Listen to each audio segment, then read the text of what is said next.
Greetings, everyone. Welcome to another episode of the Enterprise Edge podcast. This is Mark Vigoroso. I'm the founder and CEO of the Enterprise Edge.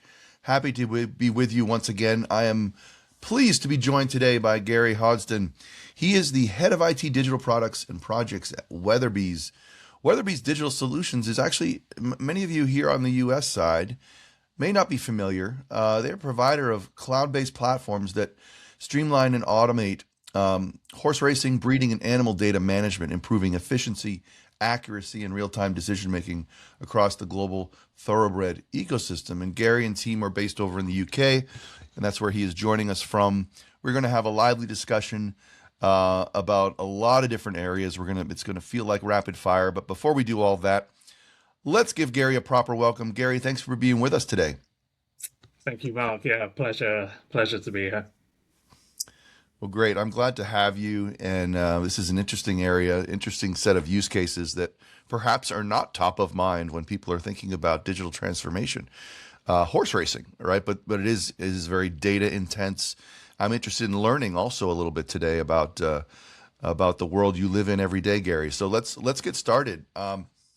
So we're going to start as we normally do with a few icebreakers, just to kind of get warmed up a little bit. Weatherbys is a big Microsoft customer. We'll be talking about Microsoft here and there. But before we do that, there's a core product that Weatherbys Digital has, which is called Salio, if I'm saying that correctly. And it means, I think, I've done some research. I think it means to leap or bound in Proto-Italic, which is a phenomenal name for a platform. I'm just curious, aside perhaps from the obvious, is there a story behind how that name was chosen? Yeah, so credit to the marketing team first. Absolutely, I come from the marketing team. So, like you say, it's pro-italic. So, it's kind of a play on the fact that racing is full of history. But what racing also is full of archaic technology and racing platforms, which are incredibly old now. They're not scalable. So Salio, like you say, is to leap. It's to make a leap into new technology. Do you want to leap into the modern world with a platform that's scalable, that will service you for the next 20, 30, 40 years through constant innovation? Very cool. I love that. See, that's a layer of meaning I did not assume. I was obviously going right to the horse analogy, but that's sort of there as well. So that's great. Really? So Gary, I want to talk a little bit about Power Platform. I'm familiar with Microsoft's Power Platform a little bit. I've actually done some work with that team over the years. And I was intrigued by a little bit of the history that you and team were able to build sort of a baseline administration system just in a matter of weeks, that perhaps would have taken, months without it. I'm just maybe quickly just kind of walk us through that experience as an initial use case. Any learnings you took away from that? Any surprises, any regrets, things like that? Yeah, I think Microsoft is incredibly powerful in terms of low code. What you can do with low code as a business user, as an SME, as that kind of product owner. Once you have that base knowledge of how the low code platform works, the world is essentially yours. If you know your dataverse, you know the tables, you know what fields you require, it's incredibly powerful because you can build that so quickly now. So quickly, table by table, get the relationships with the tables. Everything is fast, very fast. So kind of key things I did, which was very interesting in terms of I've done this internally, I've done this with customers, is actually the reliance isn't necessarily with the developer anymore. That's all handled. The worry about touching someone else's code is all kind of gone archaic, like I mentioned earlier. What worked really well for me as kind of an experience is if you know how to release your pipelines, and you can sit in a development environment. What you can actually do is sit with the users, sit with customers, and you can low code this thing right in front of their eyes. So you're taking that UAT timeline, that traditional UAT timeline, you're absolutely condensing it into what's here and now is your product. So Yeah.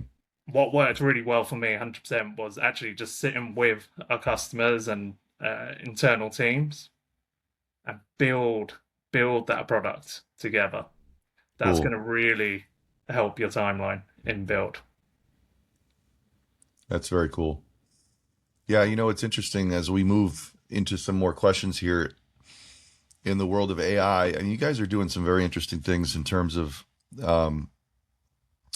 leveraging Azure, right? So you're across you've got an incredible Microsoft footprint, and I think you've made a strategic declaration, even sort of like Microsoft first, low code first, which is great. It's sort of unity of purpose and strategy when it comes to innovation, which oftentimes doesn't exist and slows companies down. So it's really cool to see that. But I'm curious.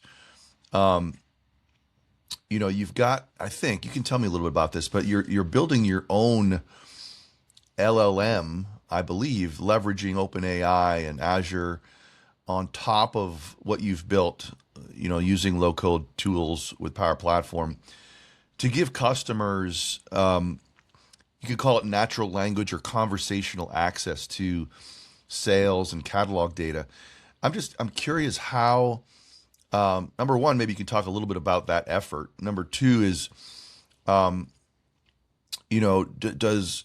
the Microsoft first strategy stand the test of time? In other words, do you envision that evolving over time, or do you think Microsoft is going to evolve with you as you guys continue to innovate, if you follow?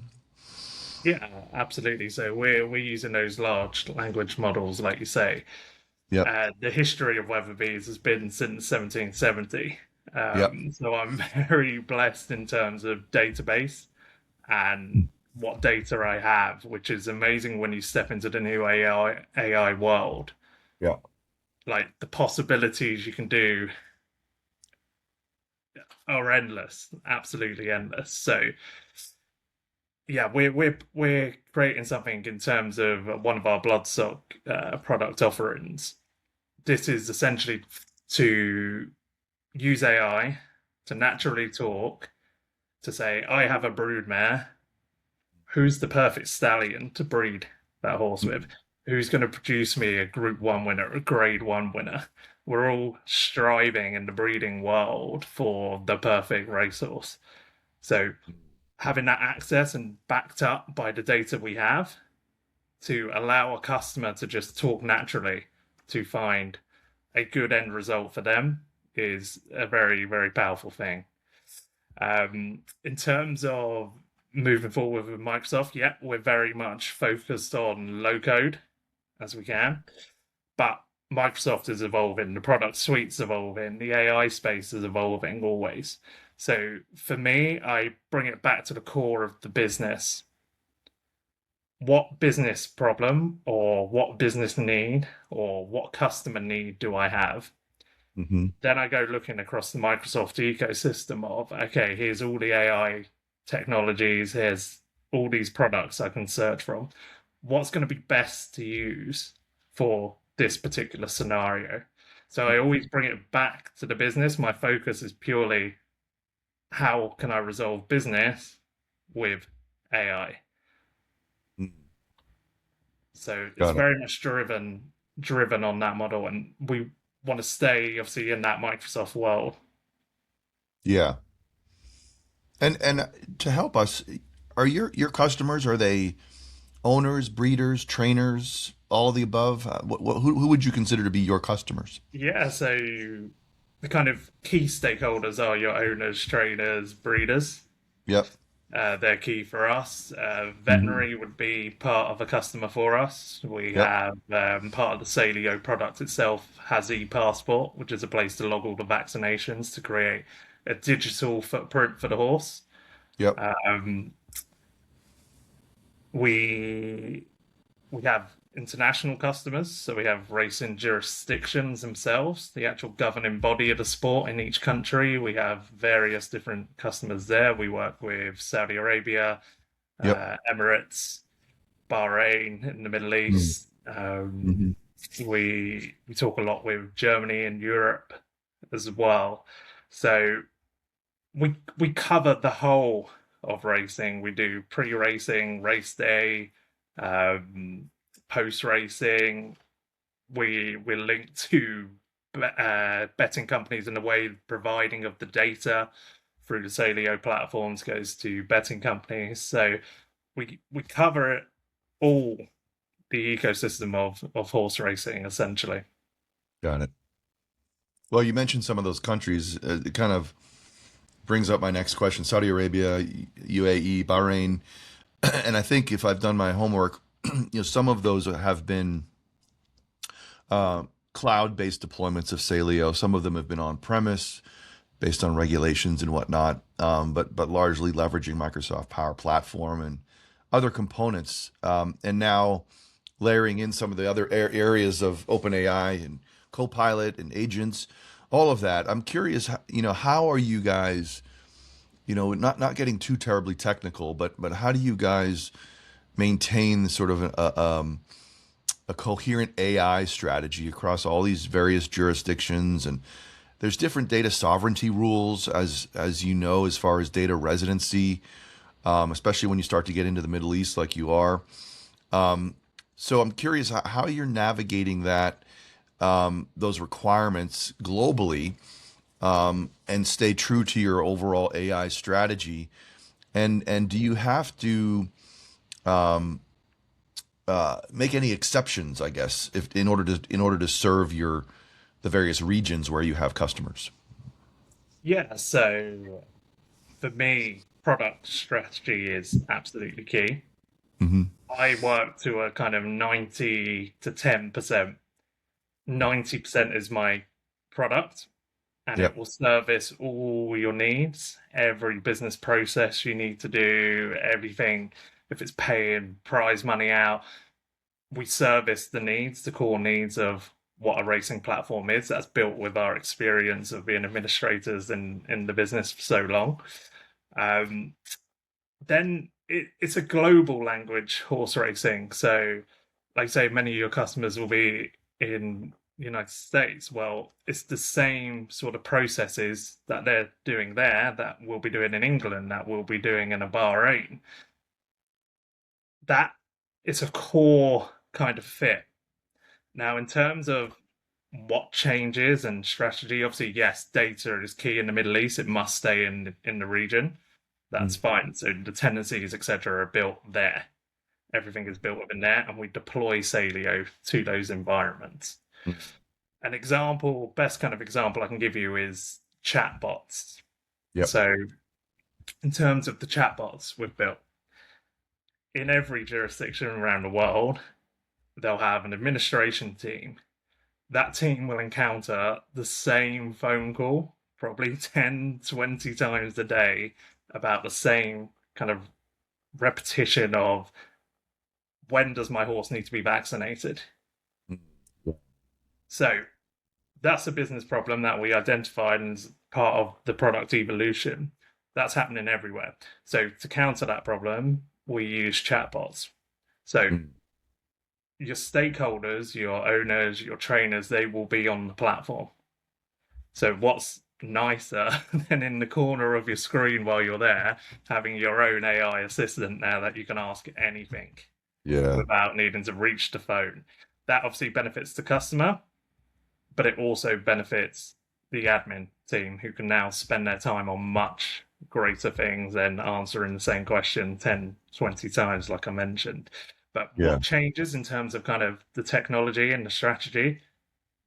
We have the chatbot, we have the knowledge, we know what our customers are going to ask, but the tweaks are per jurisdiction. So there'll be certain rules that they must adhere to. That's what Mm-hmm. changes in the chatbot. The Mm-hmm. knowledge we give into the product, source we give, the documentation, Got that's it. the tweak that I call the 10%. 90% is already there for you. The 10% is that final tweak. Got it. Very interesting. You know, and this is fascinating. You know, I I don't spend a lot of time in the horse racing world, so I'm learning a lot. But I am curious. Salio, as an example, is the revenue? Is it a subscription model? Like, how do these folks? How do you monetize? I guess Salio. Yeah, so we essentially we on licenses because there's that Okay. 10%. Yep. Racing is a little bit niche. Yep. Um, so there is that 10% you have to customize. So it's not something we just sell off the shelf and say, there you are. Yep. There are minimal tweaks. So Got it. we have a kind of baseline cost of the product. We Hmm. put that in, and then we factor in when we go out, kind of pre-sales, we factor in what customizations will this jurisdiction need, and then Mm. price accordingly from there. But it's on a licensing model. Got it. Got it. And over time, and you don't have to quantify this. I'm kind of springing this on you, but I'm curious when it comes down to dollars and cents. Have you been able to see material operational and or financial impacts from some of these innovations that you've made that we've talked about so far, in terms of either internal efficiency, productivity, cost, overall revenue, growth rate, profitability, any kind of metrics that you've seen move materially as a result of some of these investments you guys have been making? Yeah, I would say from the products we've delivered, in the Hmm. cost of those products is tiny. If we Mm. look at some of the kind of previous, and this is around the world, Yeah. previous implementations of racing systems have been in tens of millions, like 15 million, 20 million. Yeah. We've actually delivered some of these projects in far less than that, Yeah. not double figures. So Yeah. immediately, timelines as well. You'll Yep. find historically throughout the racing industry, it's taken 5, 10 years to actually get a platform in that's usable. We Yep. achieved our one within a year. Wow. Wow. Impressive. Yeah. Well, you know what? I don't know if this has been recorded, but 1773, is that the correct origin date for Weatherby's? Yes. Is that Yeah. right? Yeah. So is it actually the longest running data set in all of sports? It sounds like it might be. Yeah. Um, It's, if maybe I'll send you some pictures of the library. It's absolutely fascinating. But there's yeah. racing calendars dating back hundreds of years. Have to wear the gloves to touch. Some we're not allowed to touch because they will disintegrate now. But Oh, I bet. amazing records of racing calendars, and it's absolutely phenomenal. When you walk into that room, it's just pure history. So, I mean, a lot of that now obviously sits in digital. AI is great now because you can read documents, so it all sits in the cloud. But yeah, it's absolutely amazing to have that level of data. Really, I mean, a horse's life cycle kind of 30 years. Yeah. So I tend to keep in the 40-year kind of bracket of data, so it's the most relevant. Yes. But yeah, it's phenomenal, the history. I mean, it's a family run. It's in its seventh generation now of family owned business. It's been around for so long. It's incredible. It's yeah, the culture's amazing within as well. Oh, I bet. I bet. And it's older than the country I currently reside in. um, but with that in mind, right? The legacy is there, the history is there, the credibility and the brand is there. But I mean, you guys are in many ways, these are leading edge decisions, early adopter type decisions that you're making with regards to AI capabilities, conversational front ends, right? Certainly leveraging cloud infrastructure, analytical tools like Power BI. Even that said, however, just like the whole ERP space is evolving from what they call systems of record into systems of either action or intelligence or outcome, right? It's all evolving towards more, call it autonomous or semi autonomous workflow execution, right? As agentic AI comes on the scene. And so so with you guys, I'm wondering, um, you've been like, I would call it a trusted record keeper for generations, 7 generations. Um, and it seems to me that you're evolving to kind of an intelligence provider, an insight provider in many cases that could be directed and driven by your customers from a use case perspective based on the Copilot use case you just gave. Um, so how do I ask this? How do you make sure that the AI layer that you're building continues to contribute to this trust, credibility, objectivity, neutrality that has made Weatherby's for 250 years, right? Do you see that as a something that needs to be balanced and managed with vigilance? Is that a fair question? Yeah, absolutely fair. So Yeah. Yeah. data is our soul of the company. We are data. We deal in data. We're data experts. Yeah. So for me, and for everyone around the building, security is massive. Yeah. So when we're building these models, absolutely everything goes against the security policies we have in place for Hmm. AI. Everything is rigorously tested to make sure there's no data leakage or anything. Like I said earlier, we're in a very privileged position with the data we've got. It's absolute paramount that the data is trusted and that we can service our customers with good quality data. So for me, security is the utmost importance when you're building that LLMs, you're building what you're feeding the AI. Absolutely, security is at the forefront of our minds. And Gary, as you see the world evolve, as we all do, faster technologically than perhaps it ever has in our lifetimes, are you seeing new sources of competition? Are there, based on your comment about timelines, has the barrier to entry actually lowered? And have you seen upstarts that perhaps weren't even on your radar a few years ago surfacing? Or do you feel like you guys have such a unique position that's rooted in 250 years of history? How does that competitive landscape look for you guys? Yeah, I think every there's open opportunity for everyone. There always is, but where our Yeah. customers trust us is the history, the doing. We've been doing this for so many years, so there's nothing stopping anyone going to a third-party IT company. Yeah. But when you go to talk the language Mm. of the industry, it's a very Hmm. different thing when you're talking to a developer who Yeah. has no understanding of what we want to try. So we've seen it historically. People have used a complete siloed third party, and those projects do eventually kind of come to a grinding halt because Yeah. the language in racing is so unique.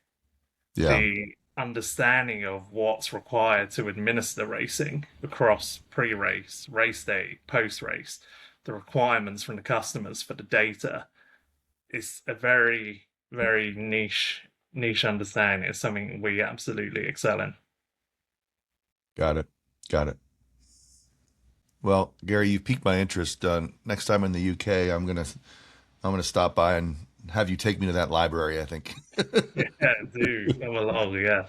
Well, I've got a few. I know we're burning through the time, but I've got some great speed round questions here for us to close out our time. But hopefully we can have you back in a few months and see where the progress has taken you guys. But so we've talked about some of the places around the world where Weatherby's has deployed racing systems in the Middle East and whatnot. But I'm curious, Gary, have you made it to a race day at any of these venues around the world? What are some of those places you've been? Yeah, so we've been really privileged last 5, 6 years. So Yeah. I've raced at every track in Saudi Arabia. Now there's two at the moment. They have Wow. very, very big plans to go up to 14. in the near Wow. future, so that's exciting for them.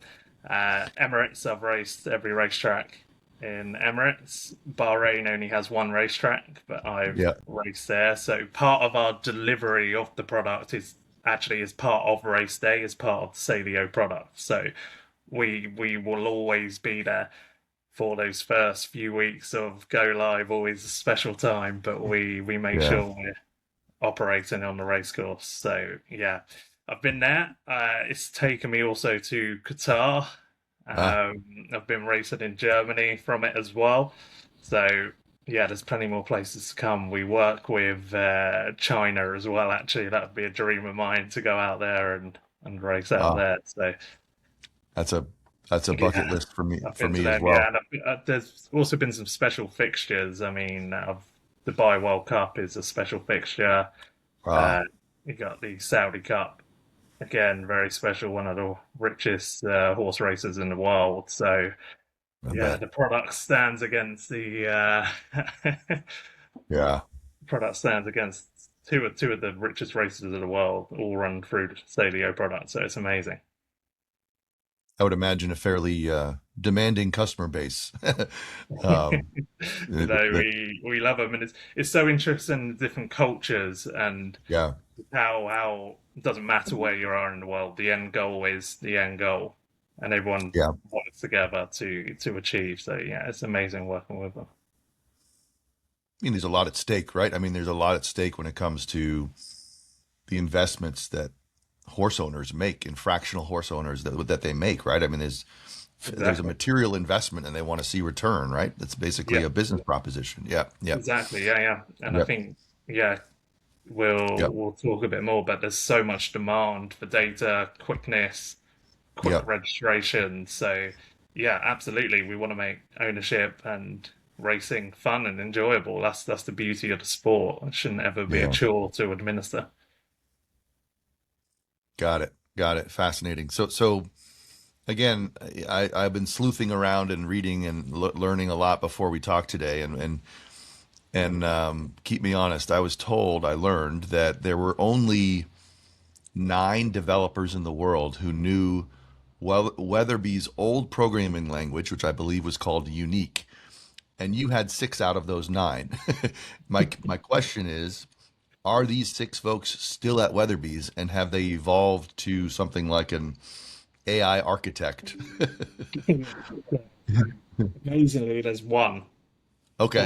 one still exists. Okay, so he's been there over 40 years now. Wow. Now it's quite common at Weatherbys. I mentioned earlier the culture is really good. Yeah. We had a gentleman, he retired at 49 years. Woo. Now he still works the odd day. Yeah. He's retired, but he's not really retired. But Yeah. I always said he should have got to 50, then did the Seriously. I official mean, retirement. But yeah, we've got one architect who has been there over 40 years. So he's working very closely with me, and I'm fingers crossed he doesn't retire soon. well, he's Yeah. well, I should have asked you this earlier, but how long have you been with Weatherby's, Gary? I've been there 12 years, so 12 years. yeah. You've got a ways to go. I've got a few years to go. They say if you go past 5, you never leave. But Yeah. Well, we, it sounds like a one of one, as they say, as far as cultures are concerned. That sounds great. yeah, Well, let's ask more of a macro question based on your 12 years and perhaps the people you've been surrounded by there. How do you foresee enterprise AI, to use a generic term? How do you see it evolving at Weatherby's, but then also in horse racing over the next, I don't know, handful of years? yeah. So I think the drive for data has never been higher. So Hmm. what do people want? You see a lot. There's a lot of sectional timing is a big thing in racing. So Hmm. sectional timing is massive. Everyone wants the predictive race result. How good would it be with AI if we could predict a Oh, race yeah. and have a bet and take the bookies to the cleaners? as they say in England. That would be Yeah. amazing. Now, we do have some models to predict races. I've tried some other kind of models that are out there as well to predict races. It still needs a bit of work, the AI in that sphere, I think. The bookies are Hmm. still very much in control of that market. Yeah. But it's definitely something that is massively on people's agenda. Our Hmm. work with the LLM that we're doing for the breeding industry, everyone wants to breed the perfect horse. Okay, so what is the perfect horse? That's where our data, our knowledge comes in of what will be a good match. Your broodmare, what's a good stallion to send to in the future. Coming up, there's some very exciting times coming up in the genotyping, so the DNA typing of the horse. Mm. Next few years, there'll be something called SNP DNA testing. Now, all horses are microsatellite or blood sampled. Uh, that gives us sort of 20 different DNA markers at the Hmm. moment.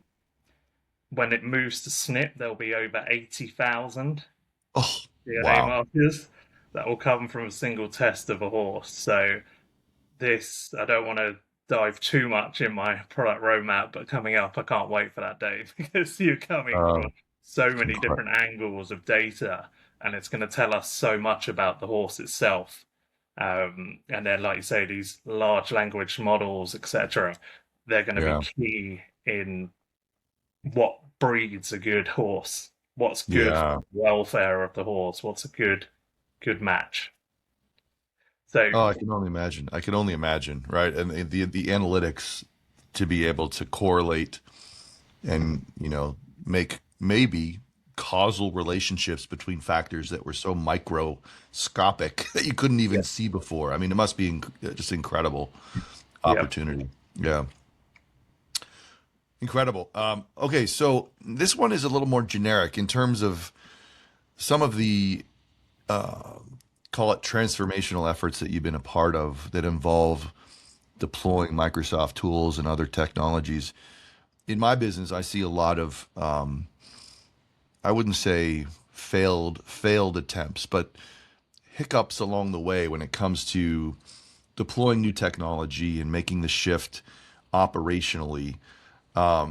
So much so that it's often been said that the success of a digital program, digital transformation, or a modernization program depends at least as much on factors other than technology as it does on the technology itself. And those other factors are things like organizational change management, data readiness, process design, redesign, reengineering, all of those things that sort of orbit around the technology itself. If they're not being managed intentionally and transparently, oftentimes the technology could be state of the art, perfectly fit for purpose, and still not deliver the desired outcomes. And I'm curious your experience with Microsoft. Have you seen that as well? Do you have that sort of aperture that sort of includes that all of those other factors, and have you seen some good results from that? yeah. It's an amazing kind of question, really. I Yeah. think across the world, kind of go back to percentages like I did earlier.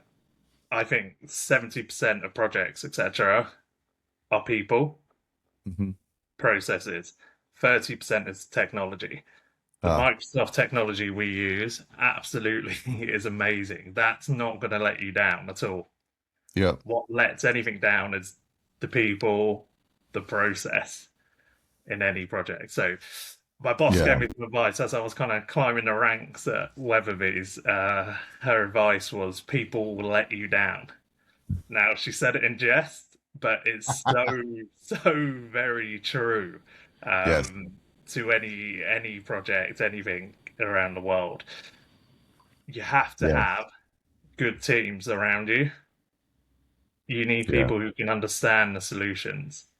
You Mm. need you need a bridge when it comes to customers. You need a very good bridge between here's how the technology works, harness that technology. It's about how you deliver that technology. It has to be a help to a user, an end user. Otherwise, they don't pick that up. They don't want to pick that up. They push against you in the UAT cycles. They say it doesn't work, but it's a different way of working. Yeah. Nothing's easier really than having an Excel sheet on a database. It's absolutely so powerful. You can do so much off that. Like you Yeah. said, Power BI, everything around that. It's just data, and it helps inform decisions. So Yeah. always, yeah, if your processes aren't being followed, Yeah. you slip. So Yeah. that's where it was so vital for us when I said the timeline of a year. Deadlines are deadlines. For me, we have to hit deadlines. Yeah. For So sure. 70% is absolutely people, 30% is the technology for me. Yeah. Not surprising. Not surprising. That's consistent with what we're hearing across most industries. So, Yeah. Gary, maybe one final question as you think about this. There's a lot of folks in our community that are in the CIO type of world. They're not necessarily CIOs. Many of them are, but they're responsible for directing the technology strategies at companies that are Fortune 50s all the way down to SMB companies, and they're navigating this space just like you are. And I'm curious, what advice might you have for your colleagues across other industries that are tackling their own versions of some of the challenges that you've talked to us here about, whether that's legacy processes, legacy programming languages, some of the people issues that you've had to navigate in UAT and other phases of the projects. What advice would you offer for these folks? Yeah. For me, I always bring it back to the business. Mm-hmm. So what's your strategy? What are you trying to achieve? Mm-hmm. AI is there to support you. It's the best support you'll ever have. And it can fast track you. And the reason, let it fast track, it's fast, AI is fast, but you need to go back to the core. What are you actually trying to achieve? Sometimes you need to block out the noise of everything that's out there. What are you trying to achieve? Mm-hmm. That needs to come first and be strong. The AI will be fast, and it will get you there. So Mm-hmm. don't forget your importance of you as an individual. It's there to support. You are the structure, you are the strategy, you are everything to make it work long term. So focus on you, focus on the business, use AI to support. It's great, Gary. Fascinating conversation. This is just amazing journey, amazing company, incredible legacy and history. I just appreciate your candor and sharing it with us. Unfortunately, we are going to have to pause. Let's say pause the conversation there until next time. But folks, this may have sparked some questions. If you do have questions, comments for Gary or anything else, please just drop them in the comment section below. I happen to know a few horse racing enthusiasts in my network. I'm going to share this with them as well.